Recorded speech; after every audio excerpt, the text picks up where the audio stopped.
Welcome back to my channel. This episode is entitled Trauma Bonds Don't Just Affect You. I could not sleep one night. Whenever this happens, it is the Holy Spirit. It is something or someone that He wants me to focus on, something that He wants to impart to my spirit. This was a while back, but I will address it now. I have been watching a documentary for the last 3 days called Making a Murderer.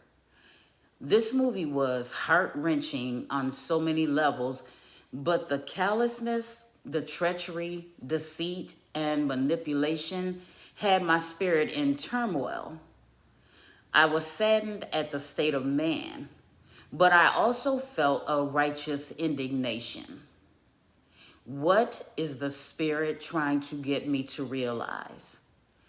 I could not understand how the truth can be right there and be overlooked.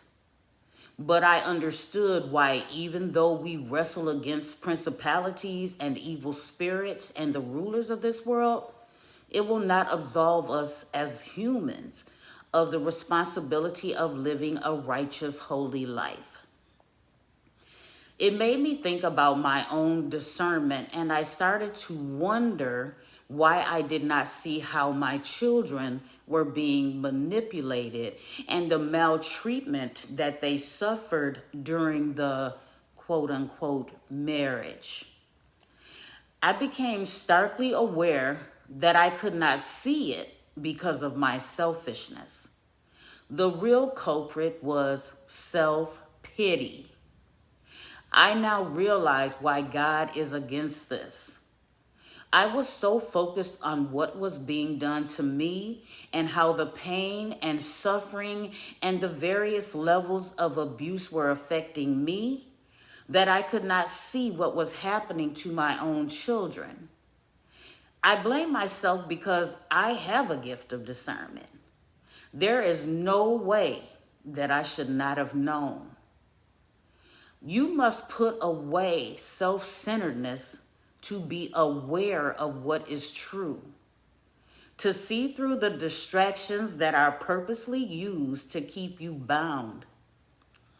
I do not like to be redundant, so I decided to look up synonyms for self-pity.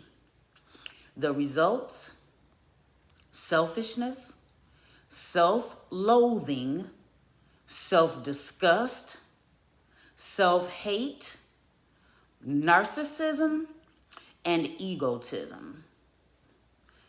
The truth hurts. One of my favorite phrases, particularly when it is directed at others.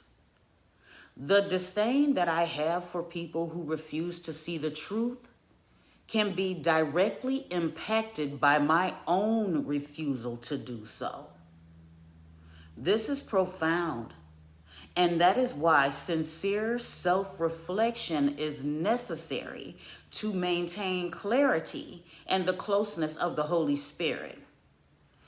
I decided to look up the synonyms of self-reflection.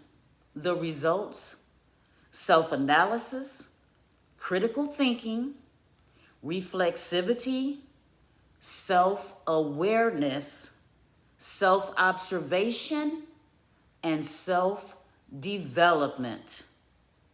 I thought about how so many people will appease us by saying, "It's okay, you just did not know."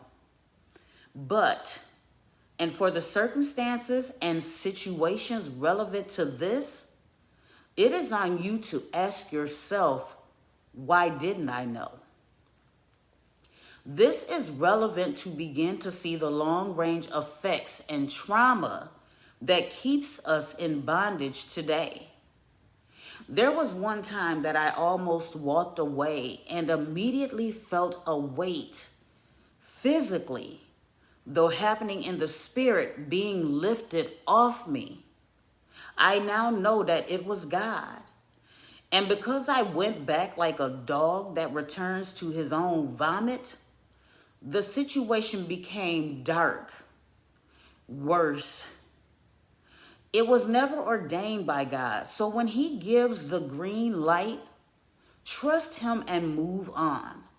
Not just for you, but for your children. Like Stockholm Syndrome, trauma bonds are real, so destructive that lives are ruined, and these spiritual curses and strongholds may last for generations. Look outside of yourself for the sake of your children. This is for men as well. We choose these ungodly relationships, and when they fail, we refuse to see the ensuing vitriol and hate spewed at others for the evil that it is, rejecting healing while wreaking havoc on others, denying self-accountability for the choices that we made to enter these unholy unions. Thank you for joining me again, always coming from a place of love. Thank you.